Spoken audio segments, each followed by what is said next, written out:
दोस्तों कैसे हैं आप सब। उम्मीद करता हूँ कि आप अच्छे होंगे। फिर से स्वागत है मेरे नए वीडियो में। स्वागत करता हूँ अपने चैनल FMS रिएक्शन चैनल पे। दोस्तों फिर से मैं आया हूँ नए रिएक्शन वीडियो के साथ। और आज जो वीडियो होने वाला है बहुत ही इंटरेस्टिंग होने वाला है और बहुत ही मज़ेदार होने वाला है। एक लड़का है जो मीडिया वालों के साथ बातचीत कर रहा है, उसके साथ साथ कुछ लोग और भी हैं जो इस सरकार के बारे में बातचीत कर रहे हैं, उसके कमी बेसी को बता रहे हैं। और कुछ लोग उनके कमी को बता रहे हैं, कुछ लोग उनके अच्छाई को बता रहे हैं। लेकिन हकीकत क्या है इस देश के बारे में, उस नेता के बारे में, वो चलिए देखते हैं। वीडियो को लास्ट तक देखिएगा। और आप अगर चैनल पे नए हैं तो प्लीज़ मेरे चैनल को सब्सक्राइब करिएगा। तो चलिए वीडियो करते हैं स्टार्ट। अखबार भी तुम्हारा, लेकिन आपकी बातों को सुनकर के लग रहा है कि अमन बेच देंगे, चमन बेच देंगे, और ज्यादा दिन अगर आपके हाथ में ये माइक रहा तो एक दिन पूरा वतन बेच देंगे। ब्रिजभूषण शरण सिंह सरेआम बोलता है कि FIR तक उस पर नहीं होती है। खुलेआम बोलता है कि मैं फर्ज नहीं हूँ महफिल की, मैं एक मुकम्मल महफिल हूँ। महफिल न रहेगी महफिल फिर कर मुझको उठाया महफिल से। मतलब क्या कि मेरे ऊपर मोदी जी का सीधा सीधा हाथ है। मिर्जा गालिब जी का एक शेर था, मुझे मालूम है जन्नत की हकीकत, लेकिन दिल को खुश रखने का गालिब ख्याल अच्छा है। कैमरा का फोकस इधर कीजिएगा। 4 चवन्नी चांदी की जय बोलो राहुल गांधी। कम से कम राहुल गांधी ये तो बोले ना कि हम 30 लाख नौकरी देंगे। जुमला नहीं ना दिए हैं कि हम 2 करोड़ नौकरी देंगे। मोदी जी अब थर के बोल रहे हैं 400 पार आएगा। मोदी जी कहे थे बेटी बचाओ बेटी बटाओ। हम अमन छीन लेंगे, चमन छीन लेंगे, और जो मेरे संविधान के खिलाफ बुरी नजर डालेगा उसकी अर्थी पर से उसका कफन छीन लेंगे। सुनिए, दलाली बंद कीजिए भाजपा की। दलाल मीडिया की 3 दवाई, जूता चप्पल और कुटाई। तबाह होते हुए तबाही नहीं दिखती, और ये अंधभक्ति है साहब, इसकी कोई दवाई नहीं बिकती। लोकसभा का चुनाव नजदीक आ गया है। सभी पार्टियां जो है कि बढ़ चढ़ के चुनाव प्रचार में लगी हुई है। अभी हम पटना में मौजूद है और हमारे साथ अमितेश पांडे जी है। बातें करेंगे, हालांकि सोशल एक्टिविस्ट है, अपनी बातों को बड़ी बेबाकी से रखते हैं एक दूसरे के प्लेटफॉर्म पे। बातें करेंगे। अमितेश जी बहुत बहुत स्वागत है। जी आपका भी स्वागत और दर्शकों का भी स्वागत है जो इस चैनल के माध्यम से। मोदी जी आएंगे कि कोई और आएगा? देखिए मोदी जी आएंगे, लेकिन सड़क पर। कहे सड़क पे आएंगे जी? 400 पार का नारा दिए हैं। 400 पार का नारा दिया। 400 पार जो है खाने पीने की सामग्रियों का दाम करेंगे वो। 400 पार डीजल पेट्रोल का दाम होगा। 400 पार दाल का दाम होगा, चीनी का दाम होगा, नमक का दाम होगा और चावल का दाम होगा। अभी तक तो नहीं ना हुआ जी, लेकिन अब हो जाएगा। मोदी जी इनडायरेक्टली बोल दिए 400 पार। महंगाई कम करेंगे बोले थे, महंगाई 2 गुना 3 गुना भाग गया। अच्छे दिन नहीं आए। मोदी जी बोले थे अच्छे दिन लाएंगे। 1 मिनट, अच्छे दिन लाएंगे। अच्छे दिन अब जनता लाएगी, वो भी अपना खुद, क्योंकि मोदी जी जाने वाले हैं और अच्छे दिन आने वाले हैं। कैसे हटाइएगा मोदी जी को वोट? एगो आपको वोट देना से हट जाएगा जी। देखिए देश की जनता पूरी की पूरी आक्रोशित है मोदी जी के प्रति। हाँ। उन्हें पता है कि NDA का काम केवल कागजों पे होता है, बाकी बिल्कुल कुछ नहीं हो रहा है भाई। देश की जनता को पता है। हम सभी युवा हैं और यूथ का है आज का नहीं चाहिए भाजपा। 10 साल बेमिसाल, 10 साल बेमिसाल केवल और केवल भाजपा के मंत्रियों के लिए। 10 साल बेमिसाल स्मृति ईरानी जी के लिए। 10 साल बेमिसाल अमित शाह के लिए और उसके बेटे जय शाह के लिए। तो वही लोग क्या घोटाला तो बाकी सब कर रहे हैं, उनके लिए कर रहे हैं। 10 साल बेमिसाल। क्यों जय शाह के पापा घोटाला नहीं किए हैं? अमित शाह जी जय शाह के पापा किए हैं घोटाला की? कौन सा घोटाला? कहा जेलों कभी गए नहीं किए जी। देखिए लश्कर भी तुम्हारा, अखबार भी तुम्हारा, तुम झूठ को सच लिखो, अखबार भी तुम्हारा। अच्छा, मतलब अखबार बिक गया तो इसका मतलब कुछ भी लिखेगा? बिल्कुल, तब और क्या। अखबार बिक गया और मीडिया भी बिक गई है। और आप जैसे पत्रकारों से काफी ज्यादा उम्मीद थी हम लोगों को, लेकिन आपकी बातों को सुनकर के लग रहा है कि अमन बेच देंगे, चमन बेच देंगे, और ज्यादा दिन अगर आपके हाथ में ये माइक रहा तो एक दिन पूरा वतन बेच देंगे। वतन क्योंकि जिस 1 मिनट, भाजपा की दलाली बंद कीजिए अभी। पहले आप लगातार भाजपा की दलाली कर रहे हैं। कभी 400 पार कह रहे हैं तो कभी कह रहे हैं कि जय शाह का पापा ईमानदार है। ईमानदार अगर है तो ऐसे ही तड़ित मार था। नहीं, जेल में काहे नहीं जा रहा है? जेल नहीं जाता, मुजरिम नहीं। बदमाश है, क्रिमिनल है, चाहे अपराधी है, चाहे चोर है, तो जेल काहे नहीं जा रहा है? 1 मिनट, आप एक दिन के लिए IT, ED और CBI अमितेश पांडे को दे दो। हाँ। और भाजपा के 543 में से 540 सांसद जेल में नहीं गए तो फिर तुम हमारा नाम बदल देना। तो वो सब अपराधी होता तो अब तक चल गया होता जी। क्या है ब्रिजभूषण शरण सिंह देवता आदमी है? साबित कहाँ हुआ? साबित नहीं हुआ तो मुजरिम अच्छा नहीं। साबित नहीं हुआ, मतलब हमारी महिला पहलवान झूठ बोल रही थी? ऐसा देखिए मत बताइए। अभी तक तो साबित नहीं हुआ, तभी ना लड़ किया जी। साबित गजब हाल है। फिर वही बात है, लगातार दलाली किए जा रहा है, साबित नहीं हुआ है। मतलब हम एक करके कर रहे हैं। सुनिए, तब और क्या। ब्रिजभूषण शरण सिंह सरेआम बोलता है कि FIR तक उस पर नहीं होती है। खुलेआम बोलता है कि मैं फर्ज नहीं हूँ महफिल की, मैं एक महफिल हूँ। महफिल न रहेगी महफिल फिर कर मुझको उठाया महफिल से। मतलब क्या कि मेरे ऊपर मोदी जी का सीधा सीधा हाथ है, और मोदी जी अगर मुझे आपने जेल में डाला तो मैं आपकी सरकार गिरा सकता हूँ, ऐसा ब्रिजभूषण शरण सिंह का कहना है। और इसलिए उस पर कोई कार्रवाई नहीं होती है। कार्रवाई नहीं, उसको पद से हटा दिया गया, कौन सा कार्रवाई चाहिए? जेल डालना चाहते हैं? एक मिनट, पद से हटा दिया गया।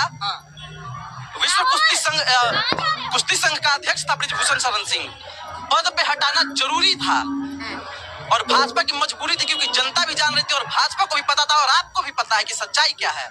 मिर्जा गालिब जी का एक शेर था कि मुझे मालूम है जन्नत की हकीकत, लेकिन दिल को खुश रखने का गालिब ख्याल अच्छा है। तो जन्नत की हकीकत आपको भी मालूम है, देश में महंगाई है कि नहीं है, बेरोजगारी है कि नहीं है, भ्रष्टाचार भाजपा कर रही है कि नहीं कर रही है, लेकिन आप मोदी मोदी मोदी मोदी मोदी मोदी मोदी मोदी मोदी मोदी मोदी माला जप रहे हैं। अच्छा, तो मोदी के अलावा कौन ऑप्शन दिखाई दे रहा है जिसको प्रधानमंत्री बना दे? हम कैमरा का फोकस इधर कीजिएगा।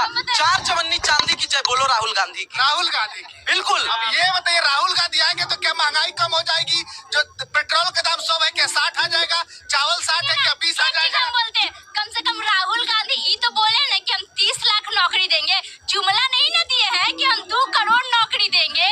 मोदी जी, हाँ मोदी जी की तरह कम से कम सच तो बेचारा बोल रहा है, हिम्मत तो रख रहा है सच बोलने के लिए, फेंकने का फेंक तो नहीं ना रहा है। टेलीप्रॉम्प्टर पर पढ़ने वाला जो है वही प्रधानमंत्री बन सकता है कि और दूसरा कोई नहीं बन सकता है प्रधानमंत्री? क्या राहुल गांधी योग्य नहीं है? वैसा ही कैम्ब्रिज और ऑक्सफोर्ड यूनिवर्सिटी बुला कर उसको पढ़ा। आइए चाचा इधर आइए, बोलने आता है तो बोलिए ना। ये बताइए मोदी जी किस कॉन्फिडेंस से अब लोग अब आ रहे हैं, थोड़ा सा रिएक्शन होगा उस पर। सभी को पता है कि गली गली में शोर है। मोदी जी अब थरथरा के बोल रहे हैं 400 पार आएगा। 400 पार थरथरा के? हाँ, थरथरा के, आपको नहीं पता? ये तो देख रही थी 4 दिन से कितना सन्नाटा पसरा हुआ है। सबको आरोप लगाता है कि कठपुतली है ईडी और सीबीआई। ईडी सीबीआई किसी का कठपुतली नहीं होता, लेकिन आरोप लगता है। क्या लगता है आपको? शिवराज चौहान का नाम सुने हैं? शिवराज चौहान का नाम, हाँ, तो उनके पास कहा नहीं जाता ईडी सीबीआई? नहीं जाता है, बताइए। देखिए व्यापम घोटाला के आरोपी हैं, बहुत बड़े, काहे नहीं जाता है? अच्छा बताइए, अडानी पावर स्कैम काहे नहीं किया ईडी सीबीआई? को बोलने दे। ये दुरप्पा घोटाला काहे नहीं किया ईडी सीबीआई? इलेक्टोरल बॉन्ड का घोटाला, स्वतंत्रता जब से देश आजाद हुआ है तो आजादी के इतिहास का सबसे बड़ा घोटाला कोई हुआ है तो चुनावी बॉन्ड का घोटाला हुआ है। अच्छा, तो इसमें दोनों पार्टी को फंड हुआ ना, कांग्रेस को भी हुआ और बीजेपी को भी हुआ। कांग्रेस को 3000 करोड़, दिखाई नहीं देते अब। कांग्रेस को जो हुआ है काफी कम हुआ है और भाजपा को देखिए कितना फंडिंग हुआ है। बीजेपी को लोग ज्यादा पसंद करते हैं। एक मिनट आप मेरा बात सुनिए। परेशान कर रहा है मोदी जी आएंगे, निश्चिंत आएंगे, आप निश्चिंत रहिए। मोदी जी आएंगे, देखिए निश्चिंत रहिए, मोदी आएंगे। हमसे बात करिए ना। 2-4 को रहता है विपक्ष नहीं रहेगा तो मोदी जी का नाम कैसे जाएगा? विपक्ष को रहना अब चाहिए। मोदी सब में कुछ लोग आए हैं, विपक्ष के रहना और थोड़ा सा ज्यादा रिएक्टिविटी हुआ। बारे में सब मिलके बोलेगा, बढ़िया टिप्पणी का, विपक्ष में कमी निकालेगा तो ना मोदी जी सुधार करेंगे। विपक्ष तो होना ही चाहिए, ना तो फिर हिटलर शाही आ जाएगा ना। तो एक स्ट्रॉन्ग विपक्ष हमें राहुल जी दे सकते हैं। अच्छा, मतलब लगता है कि वही विपक्ष के लायक है। हाँ, और कोई चेहरा ना दिख रहा है। एक बात बताइए, खेतों में टाइल्स और कौन लगवा सकता है? वही ना लगवा सकते हैं। वायरल कुछ भी कर दिया जाता है। वायरल? अरे महाराज, आपका बात क्यों नहीं वायरल होता? हमारा बात क्यों नहीं वायरल होता? बोले आलू डालो सोना निकालो, तो क्या वो नहीं, वो आईटी का डेवलपमेंट था, वो उनका पर्सनल नहीं था। वो आईटी का डेवलपमेंट था। वो इंजीनियरों का टैलेंट था। खेतों में टाइल्स की जहाँ तक बात है, और जो भी ऐसा बोलते हैं, मुझे लगता है कि वो मोदी जी के द्वारा नाली के गैस से बनाए हुए चाय को पी करके आए हैं, इसीलिए ऐसा बोल रहे हैं। क्योंकि मोदी जी बोले थे कि नाली के गैस से चाय बनाते हैं। अच्छा, नाली के गैस से चाय बनेगा कभी? बताइए आप। नहीं बनेगा, लेकिन खेत में अगर ये पीते होंगे इसका अलग बात है। नहीं, मोदी जी कहते, हम नहीं कहे, मोदी जी कहे। बोले कि नहीं बोले? देखिए, आंख मूंद लेने से अंधेरा नहीं हो जाता। नहीं भाई, मोदी जैसा बोले थे कि नाली के गैस से भी चाय बनाया जा सकता है, नाली के गैस से भी खाना बनाया जा सकता है, ऐसा बोले थे मोदी जी। अरे तो फिर कभी जवान स्लिप हो जाती अब है। कह रहा कि जवान से भी पहले मल्लिकार्जुन खड़गे जी भी बोले थे राहुल गांधी को। राहुल गांधी जी पद यात्रा अब निकाल वो रहे हैं। पद यात्रा बोला था, पद। बीजेपी के एक सांसद बोले अगर 400 पार आ गए तो सांसद में जो है कि संविधान को बदल देगा इस बार। क्या किया? सुनिए, एक बात हम बोलना चाहेंगे, जो भी व्यक्ति संविधान के विरोध कर रहा है उसके बारे में एक ही बात हम बोलना चाहेंगे कि अमन छीन लेंगे, चमन छीन लेंगे, अमन छीन लेंगे, चमन छीन लेंगे, और जो मेरे संविधान के खिलाफ बुरी नजर डालेगा हम उसकी अर्थी पर से उसका कफन छीन लेंगे। देखिए, जो भी संविधान से खिलवाड़ कर रहा है उसका एक ही जगह है, जेल। किसने संविधान को खबर किया है? संविधान में तो समय समय पे देख रहे बदलाव, लेकिन बीजेपी के कर्नाटक के एक सांसद अनंत कुमार हेगड़े कह रहे हैं कि हम संविधान को बदलेंगे इस बार। उनकी टिकट काट चुकी गई है। और एक बात बताइए, आपके घर में आपके पिताजी की चलती है, आपकी चलती है? हमारे पिताजी क्योंकि वो गार्जियन है, वैसे ही कैबिनेट के गार्जियन मोदी जी है। उन्होंने कोई वक्त दिया ऐसा नहीं दिया, उन्होंने कहीं चुनावी घोषणा पत्र में लिखा नहीं लिखा। अनंत कुमार हेगड़े जी का टिकट काट चुके हैं मोदी जी, उनको उनके किए की सजा मिल चुकी है। आगे बोलिए।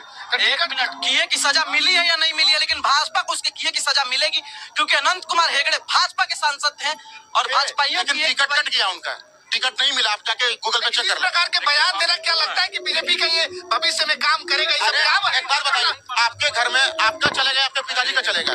गार्जियन मोदी जी हैं कैबिनेट के, उन्होंने कोई वक्तव्य नहीं दिया था, हमें उनसे क्यों शिकायत नहीं देना चाहिए? मोदी जी आज तक कभी मीडिया के सामने आकर के एक भी स्टेटमेंट नहीं देते हैं, कभी पीसी नहीं करते हैं। मनमोहन सिंह 125 बार पीसी किया, मोदी जी तो मन की बात सही बात है भाई, जितने भी सत्ता मोदी जी बैठे एक भी प्रेस कॉन्फ्रेंस नहीं किया, एक पब्लिक के बीच में एक भी प्रेस कॉन्फ्रेंस नहीं की। देश के संसाधनों पे पहला हक माइनॉरिटी का है। हमारे धर्म के देश में ऐसा कैसे हो सकता है? ये हर जाति हर धर्म का बराबर हक है। मोदी जी को आकर के सामने से बात करना चाहिए। देखिए 10 लाइन बोलकर किसी का दिल दुखा देने से अच्छा हम साइलेंट रहेंगे। दिल दुख जाएगा, अंधभक्त का दिल दुखेगा। थोड़ा सा समय देखने की जरूरत है। 4 जून को क्या रिजल्ट आता है? मोदी जी आएंगे और मोदी जी एक झांकी है, योगी जी बाकी है। 400 कैसे? मैं बता रहा हूँ, हम लोग कोई भगवान नहीं है, कितने सीट आएंगे आज नहीं बता सकते, लेकिन प्रधानमंत्री वही बनेंगे बस। दूल्हा तैयार है 4 तारीख को बैठने के लिए कह रहा है। अरे दूल्हा नहीं, देखिए बोलने दीजिए, समझे? दूल्हा नहीं, बोलने दीजिए इनको, बोलने वाला से कोई मतलब नहीं है।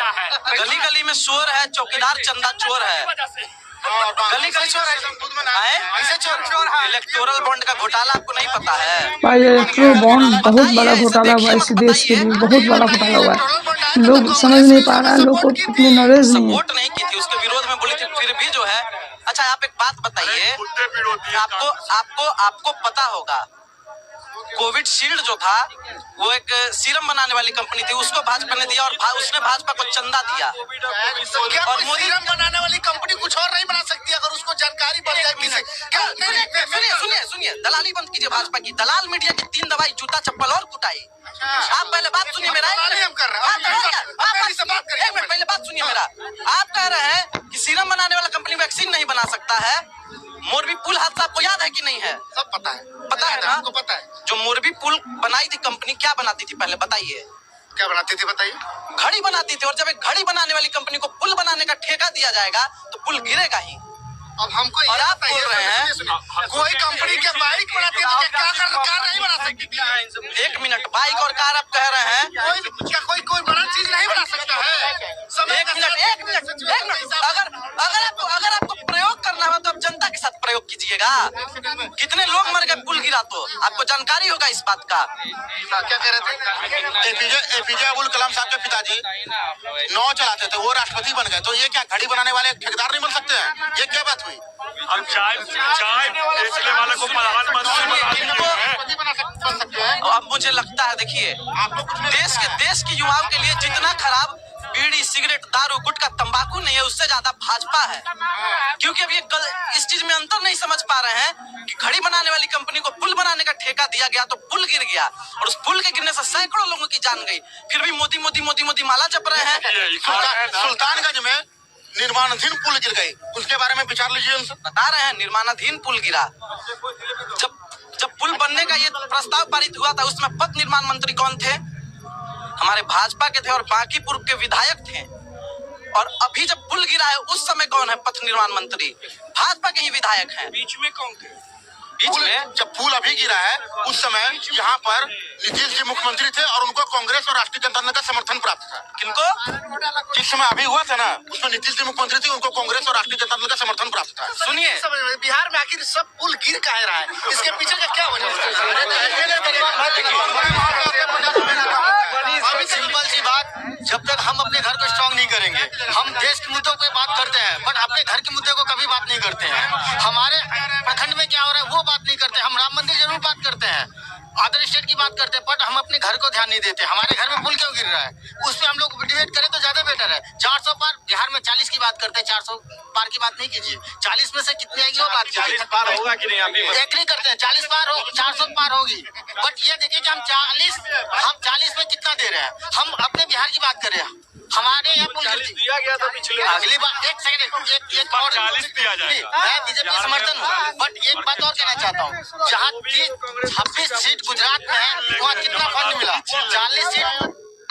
तो देखा आपने दोस्तों किस तरह से लोग अंधभक्त अंधे हो रहे हैं। इनको समझ में नहीं आ रहा है कि देश कहाँ जा रहा है, कितना नुकसान हो रहा है, महंगाई बढ़ रहा है, भ्रष्टाचार बढ़ रहा है। लेकिन फिर भी लोग, पता नहीं लोगों के दिमाग में ऐसा क्या चल रहा है, दिखता ही नहीं है। बीजेपी ऐसी क्या मशीन है जिसमें लोगों को इतना अंधा कर दिया। खैर कोई बात नहीं है, इस देश के नागरिक हैं और इस देश के नागरिक को फंडामेंटल राइट है कि वो किसको चुने ना चुने, कितना भी भ्रष्टाचारी क्यों ना हो, भ्रष्टाचारी क्यों ना हो, लेकिन वो चाहे तो दे सकते हैं। इसमें आप मना नहीं कर सकते, हम मना नहीं कर सकते। लेकिन फिर भी इस देश को सोचना चाहिए कि इस देश का जो आर्थिक स्थिति है, महंगाई है, उस पर वो कहाँ जा रहा है, उस पर क्या इफेक्ट पड़ रहा है। इन सब बातों को रखते हुए आपको चुनाव करने चाहिए, हमको चुनाव करने चाहिए। इस देश में मंदिर बनाइए, मस्जिद बनाइए, कोई नुकसान नहीं है। न मंदिर से किसी मुस्लिम को नुकसान है और न मस्जिद से किसी हिंदू को नुकसान है। आपका इबादत खाना है, आप इबादत करें, कोई दिक्कत नहीं है। लेकिन जब बात विकास की आए तो उसमें ईमानदार नेता ही चुने और ऐसे नेता को चुने जो देश के हित में अच्छा हो। वो भी पूजा करे, वो जिस मजहब का हो, जिस धर्म का हो, वो पूजा करे, अपनी इबादत करे इबादतगाह में जाकर। लेकिन बात जब विकास की हो तो गरीबों को, मजलूमों को, पिछड़ा को, सबके लेकर चले। दाल का रेट इस तरीके से रखे जो गरीब भी खरीद सके और अमीर भी खरीद सके। मीट और चिकन का रेट इस तरह होना चाहिए, पेट्रोल का रेट इतना होना चाहिए कि अमीर भी बाइक पर चले और गरीब भी बाइक पर चले। ऐसा ना हो कि 2000, कुछ लोग कहते हैं कि 2000 रुपये पेट्रोल हो जाएगा फिर भी हम खरीदेंगे, मेरे पास पैसा है। अरे तुम्हारे पास पैसा नहीं, सबके पास तो पैसा नहीं है ना। इस देश के जो प्रधानमंत्री हैं वो गरीबों के लिए भी है और अमीरों के लिए भी। जितना हक उन पर गरीबों का है उतना ही हक अमीरों का भी है। उन्हें अमीरों के बारे में भी सोचना चाहिए और गरीबों के बारे में भी सोचना चाहिए। इस तरीके से इस देश का अवेयरनेस बना रहे कि सबका जीवन चले और सब सुख सुविधा से सम्मान हो। तो आज का इस वीडियो में इतना है, फिर मिलते हैं अगले वीडियो में। अगर आप मेरे चैनल पर नए हैं तो प्लीज़ मेरे चैनल को सब्सक्राइब कर दीजिएगा। ऐसे वीडियो के लिए मिलते हैं अगले वीडियो में। Good bye.